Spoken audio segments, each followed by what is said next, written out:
Você conhece o ditado ninguém, nenhum crime, enquanto essa afirmação não é necessariamente verdadeira. Basicamente, ninguém pode acusar alguém de um crime até que haja evidências, e isso parece bastante razoável, certo? Da mesma forma, um julgamento com testemunhas indisponíveis pode não ser justificado também, mas este é um caso onde tudo é uma exceção à regra.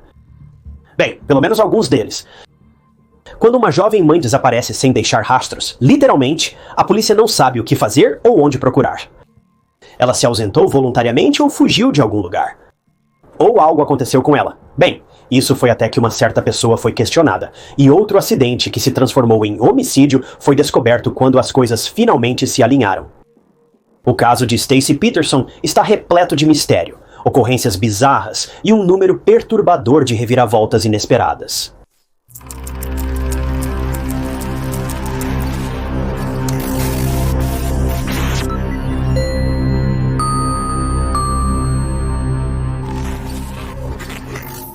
Bem-vindo ao Histórias de Crimes Reais. Se você é novo aqui, sou Ty Knotts, seu anfitrião. Posto novos documentários de crimes reais semanalmente. Sem narrações de inteligência artificial sem drama falso, apenas crimes reais. Então, se você gosta desse tipo de coisa, não se esqueça de se inscrever. É gratuito e notifica quando posto novos vídeos. Agora, normalmente eu iria direto para a vida da vítima, mas vamos mudar um pouco as coisas no caso de hoje. Permita-me apresentar Drew Walter Peterson, a razão pela qual estamos aqui. Ele nasceu em 5 de janeiro de 1954, filho de Betty Murphy e Donald Peterson, em Bolingbrook, Illinois. Drew era o primogênito, com uma irmã e um irmão mais novos. O pai de Drew era dos Marines, então, como esperado, a casa dos Peterson era muito rigorosa. Ter um pai militar significava que cada pessoa na casa precisava seguir suas regras, ir para a cama e acordar quando ele dizia, e coisas assim. Drew frequentou a escola secundária Willowbrook, onde participou de corridas de cross-country, formando-se em 1972. No ensino médio, ele conheceu Carol Brown. Ela e Drew eram namorados na escola e foram juntos ao baile de formatura. Após a escola, Drew ingressou no exército e frequentou a faculdade em 1974. A linha do tempo parece estranha, mas acredito que ele passou cerca de 2 anos no exército antes de voltar para casa e iniciar a faculdade. Independentemente de como aconteceu, Drew foi dispensado honrosamente do exército, mudou-se para Falls Church, na Virgínia, e começou a treinar como policial. Em 1974, Drew, aos 20 anos, casou-se com Carol. Juntos, o casal então deu as boas-vindas a 2 meninos, Paul e Eric. Enquanto isso, Drew começou sua carreira como policial na Força Policial de Bolingbrook, em 1977. Cerca de um ano depois, em 1978, Drew foi designado para a equipe de narcóticos da área metropolitana, e seu desempenho o levou a ser o policial do ano em 1979. Profissionalmente, a vida de Drew era excelente, mas o mesmo não se aplicava à sua vida pessoal. Drew e Carol namoravam desde o ensino médio, mas após 6 anos de um breve casamento, eles se divorciaram. O motivo? Carol descobriu que Drew a estava traindo. Como veremos, isso se tornou um padrão para Drew. 2 anos após se divorciar de Carol, Drew se casou com Vicky Connolly em 1982. O casamento deles durou cerca de 10 anos, e juntos eles administraram um bar em Romeoville. Você pode estar pensando, espere, Drew estava na polícia. Bem, Drew na verdade foi rebaixado e temporariamente demitido do esquadrão de narcóticos porque estava aceitando subornos de pessoas e negociando as drogas que deveria estar apreendendo. A demissão abalou a vida profissional de Drew, tornando-o ainda mais violento e controlador em casa. Infelizmente, Vicky testemunhou e enfrentou sozinha o lado sombrio de Drew. Vicky se manifestou após os eventos de hoje e disse que durante o casamento, Drew a ameaçou, afirmando que faria sua morte parecer um acidente. Além disso, não ajudou o fato de Drew também estar ativamente traindo Vicky com uma mulher chamada Kathleen Saville. Ela se torna importante depois, mas falaremos mais sobre isso adiante.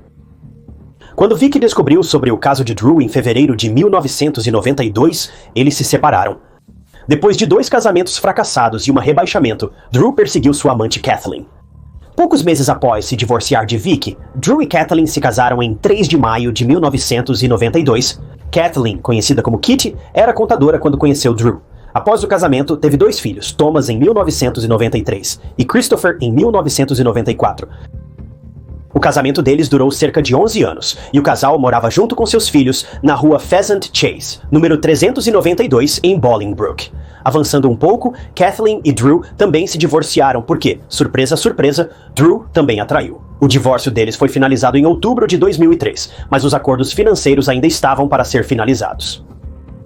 O bizarro e sinistro é que os relatórios policiais entre 2002 e 2004 mostraram que os investigadores foram chamados à casa dos Peterson cerca de 18 vezes. Algumas das chamadas eram sobre brigas domésticas. Algumas eram sobre Drew devolver as crianças tarde, violando os acordos legais feitos após o divórcio.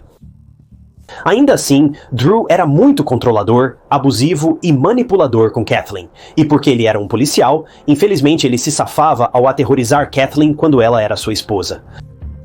Infelizmente, essa é a realidade de muitas esposas que têm maridos na polícia, e imagino que também seja verdade para muitos maridos que têm esposas na força policial.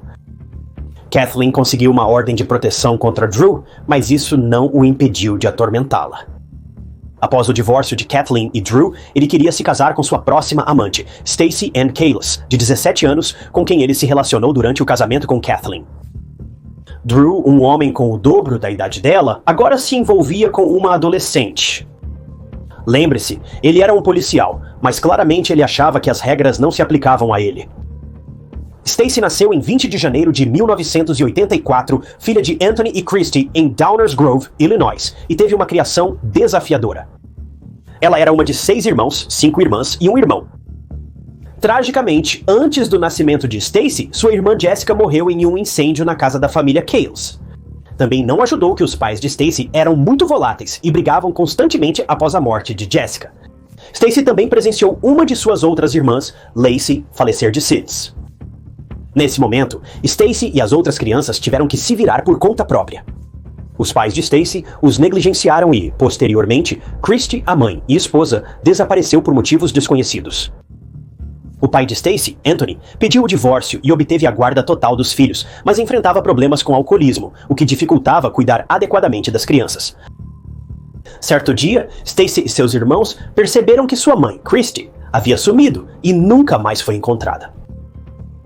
Stacey e seus irmãos acreditavam que alguém próximo à mãe a havia assassinado, mas não houve avanços no caso. A vida para Stacey foi muito difícil. Crescer com pais disfuncionais e testemunhar a morte prematuramente certamente deixou Stacey traumatizada e abalada. Porém, ela e seus irmãos desejavam uma vida melhor. Stacey estudava enfermagem no Juliet Junior College e trabalhava meio período em um hotel. E foi nesse exato lugar que ela conheceu Drew. Para Stacey, Drew era o seu salvador. Ele era bem mais velho que ela, mas aparentemente estável, e era a segurança e proteção que ela pensava que precisava em sua vida.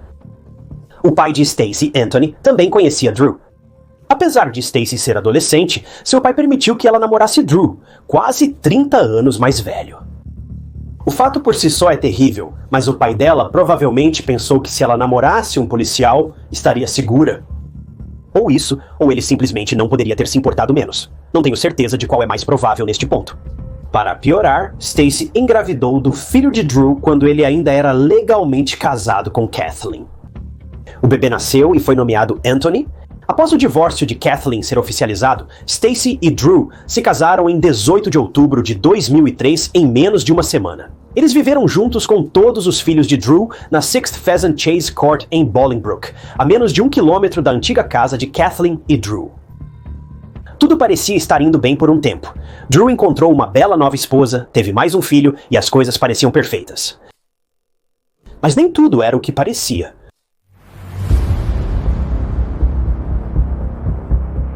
Um dia antes do evento fatídico, Drew deveria passar o dia inteiro com seus filhos e os de Kathleen, e agora estava prestes a deixá-los.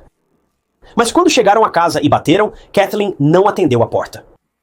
Drew não se importou muito e apenas retornou para casa com Stacey e as crianças. No dia seguinte, 1º de março, como Kathleen não atendia a porta, Drew pediu à melhor amiga e vizinha dela, Mary, para verificar como estava. Mas quando ela fez isso, encontrou Kathleen, de 40 anos, na banheira, sem vida e fria. Foi uma cena que marcou Mary para sempre. Os investigadores lembraram e, estranhamente, classificaram sua morte como afogamento acidental, apesar da banheira estar vazia. Eles pareciam ignorar os hematomas no corpo e a lesão significativa na parte de trás da cabeça. Para piorar a situação, Drew vendeu a casa de Kathleen menos de um mês depois, omitindo convenientemente o fato de que sua ex-esposa morreu dentro dela. Em alguns estados, incluindo Illinois, não é necessário divulgar esse tipo de informação. Mas, quando questionado pela polícia, Drew tinha um álibi: sua quarta esposa, Stacey.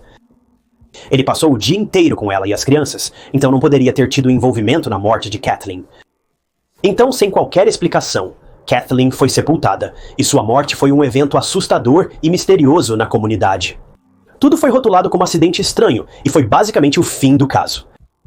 Mas 3 anos depois, algo inexplicável aconteceria novamente, e desta vez a pessoa no radar aterrorizante seria Stacey.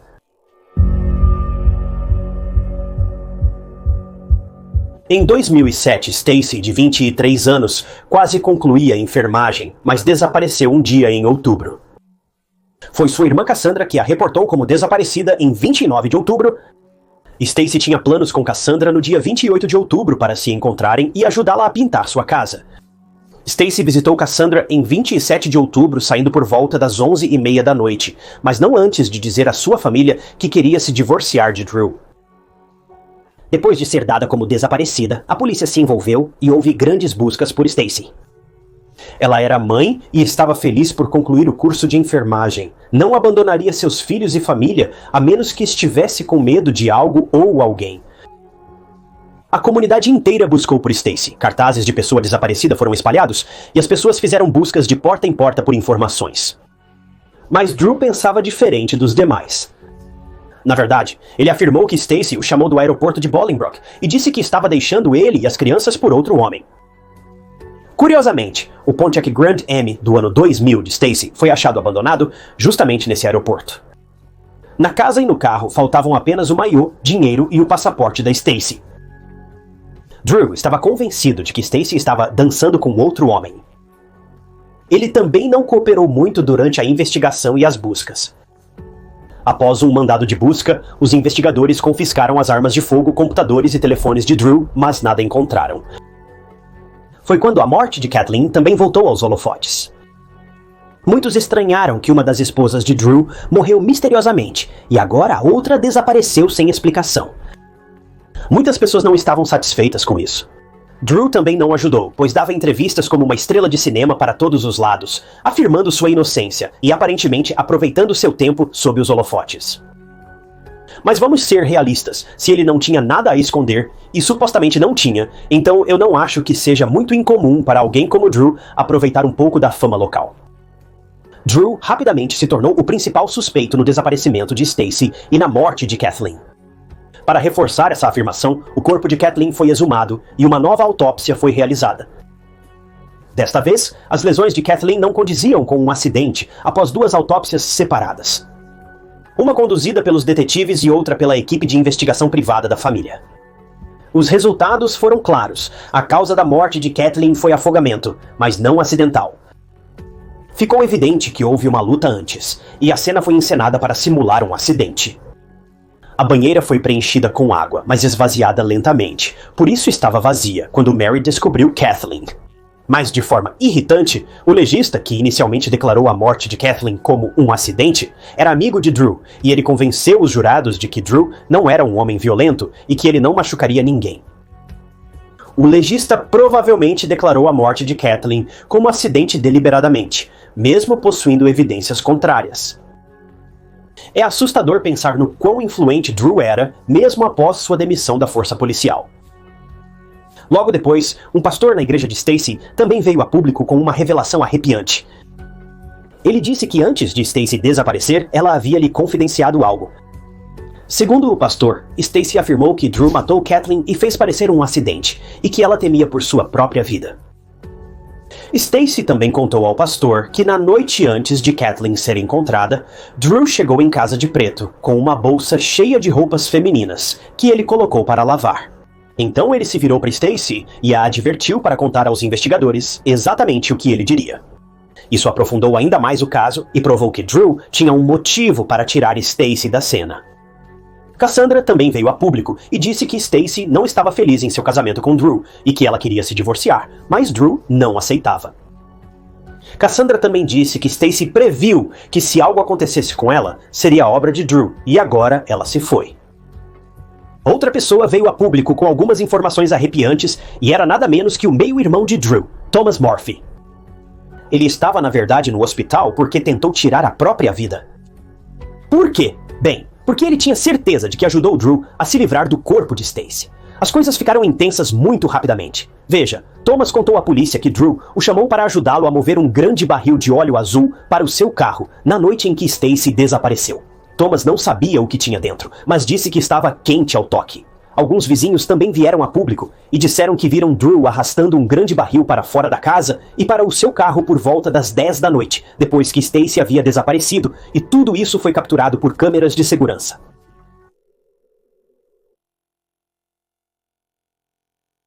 Enquanto Drew pedia demissão do trabalho e dava entrevistas para emissoras de televisão, rádio e veículos de notícias, os investigadores construíam um caso contra ele. Como se descobriu, Drew, o ex-policial que pensava ser intocável, estava no radar dos policiais o tempo todo. Após analisar declarações de testemunhas, novos relatórios de autópsia e o histórico duvidoso de Drew com controle e manipulação de mulheres, os detetives finalmente puderam prendê-lo. E foi exatamente isso que fizeram. 55 anos, foi preso em 7 de maio de 2009 pelo assassinato de Kathleen, ocorrido 5 anos antes. Mas havia um problema. Nem Stacey nem Kathleen poderiam testemunhar contra Drew, e tudo que o Estado tinha contra ele era apenas boato. Então isso levou à aprovação da lei de Drew em Illinois. Essa lei afirmava que declarações de ouvir dizer de testemunhas indisponíveis podem ser usadas em tribunal contra o réu se o réu tiver assassinado essa testemunha. A única ressalva é que as declarações deviam ser confiáveis e estar no melhor interesse de servir à justiça, então não se pode simplesmente espalhar rumores para influenciar o júri. Assim, o julgamento pelo assassinato de Kathleen iniciou-se em 2012, 3 anos após a prisão do réu. Esse era o plano de jogo da acusação, liderada pelo promotor de justiça James Glasgow. A funcionalidade da lei era incerta, mas eles tentariam mesmo assim. A acusação apresentou várias testemunhas, inclusive mencionando Stacey, enquanto a defesa insistia que Drew não teve envolvimento nas mortes ou desaparecimentos de sua esposa. Não havia evidências de DNA, nenhuma evidência física, nada que provasse que Drew estava envolvido na morte de Kathleen. Agora todos aguardavam ansiosamente o veredito. Todos sabiam que Drew tinha algo a ver com a morte de Kathleen, mas ele andava livre por anos, e agora a comunidade estava aterrorizada que a mesma coisa aconteceria novamente. Após o julgamento, o júri deliberou e divulgou o veredicto. Drew foi considerado culpado pelo assassinato de Kathleen em 6 de setembro de 2012. Ele foi condenado a 38 anos de prisão e foi inicialmente encarcerado no Centro Correcional Menard, depois em uma instituição correcional federal. Enquanto estava lá, ele foi atacado por outro detento que planejava roubá-lo e vender seus pertences online. Como isso teria acontecido é uma outra história, não faço ideia. Se isso não é karma instantâneo, não sei o que é, mas definitivamente derrubou Drew alguns degraus. Drew recorreu à sua condenação diversas vezes, mas o Supremo Tribunal sempre a manteve. Você pode pensar que essa seria o fim da história, mas Drew não conseguiu controlar sua raiva atrás das grades também. 3 anos após sua condenação, um companheiro de cela delatou que Drew o abordou com uma oferta. Drew queria a morte de James Glasgow, o promotor em seu julgamento por assassinato. Se isso não comprova sua culpa no desaparecimento de suas ex-esposas, não sei o que comprovará. Sério, esse cara está numa péssima sequência. Bem, o detento foi direto aos promotores e contou tudo sobre os planos hediondos de Drew. Ele usou um fio para gravar a confissão de Drew, que foi acusado de solicitação de assassinato e assassinato por contrato. Ele foi considerado culpado em maio de 2016 e acumulou mais 40 anos. Atualmente, ele está encarcerado na prisão estadual de Indiana, em Michigan City, Indiana, como detento número 279193. Drew ainda mantém sua inocência e fez várias entrevistas na prisão, mas não entrarei em todos os detalhes. Mas o que eu vou te contar é que quando Drew se aposentou em 2007 como sargento, ele recebeu uma pensão isenta de impostos de $79 mil por ano. Felizmente, Drew perdeu isso após ser condenado por acusações de assassinato por contratação em 2016. Então, felizmente, Drew não viverá de um salário gratuito atrás das grades.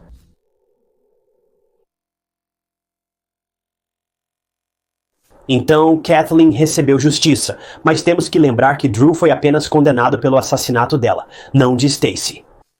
E isso é o que é tão desolador. Ninguém sabe onde Stacy está, o que aconteceu com ela, ou onde está aquele barril questionável. O ex-advogado de Drew, Joel Brodsky, que era mais como um publicitário de Drew do que um advogado durante o desaparecimento de Stacy na última investigação de Kathleen, apareceu em 48 horas e insinuou vagamente que o que aconteceu com Stacy será revelado após a morte de Drew. Ele não elaborou mais, mas isso deixou um gosto ruim na boca de todos.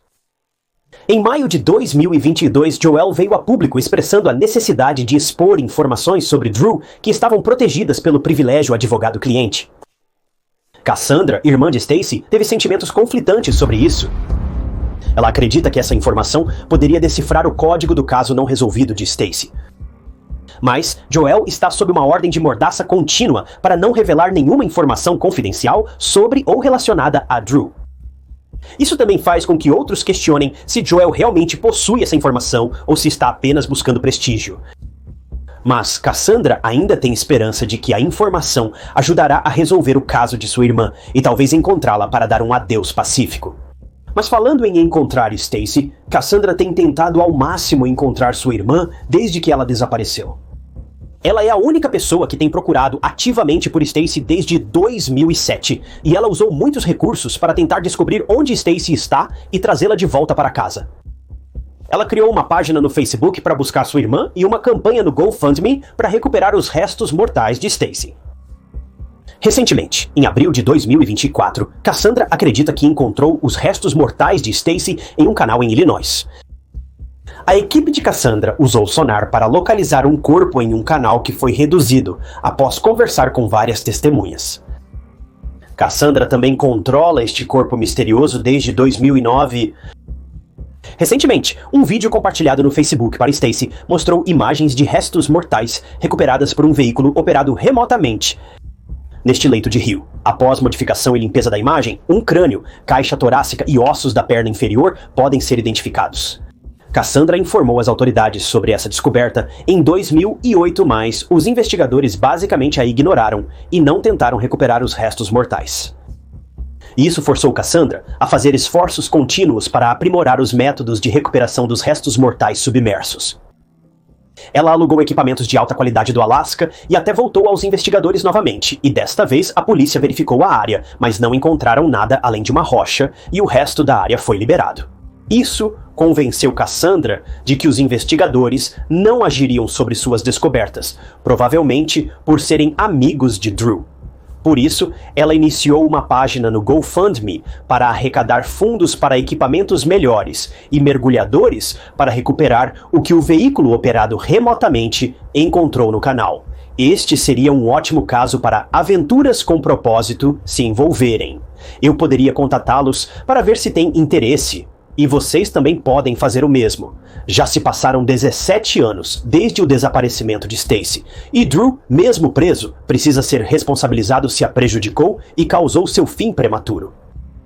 Mas, como não há corpo e nenhuma evidência concreta, Drew não pode ser julgado pelo que fez a Stacy, e esse fato pesa muito na mente de todos, especialmente na da irmã de Stacy, Cassandra. Cassandra segue em busca de pessoas que possam ajudá-la a encontrar e recuperar o que acredita serem os restos mortais de sua irmã. Seu único objetivo é tirar esses restos mortais da água e testá-los, porque se for sua irmã, então ela não quer que Stacy fique em um lugar como aquele. Ela deseja dar um descanso à irmã e ter um local para visitá-la, conversar e recordá-la apropriadamente. Se os restos mortais forem recuperados, podem ser testados. Porém, até lá, ninguém sabe a quem pertencem os restos submersos. Este caso foi muito para lidar. Pensar que um policial pode ir tão longe e abusar da autoridade e do poder que uma insígnia de investigador lhe confere. Só nos resta torcer para que Cassandra consiga encontrar Stacy, pois ela merece um desfecho. São 17 anos atrasados e seu sofrimento precisa parar.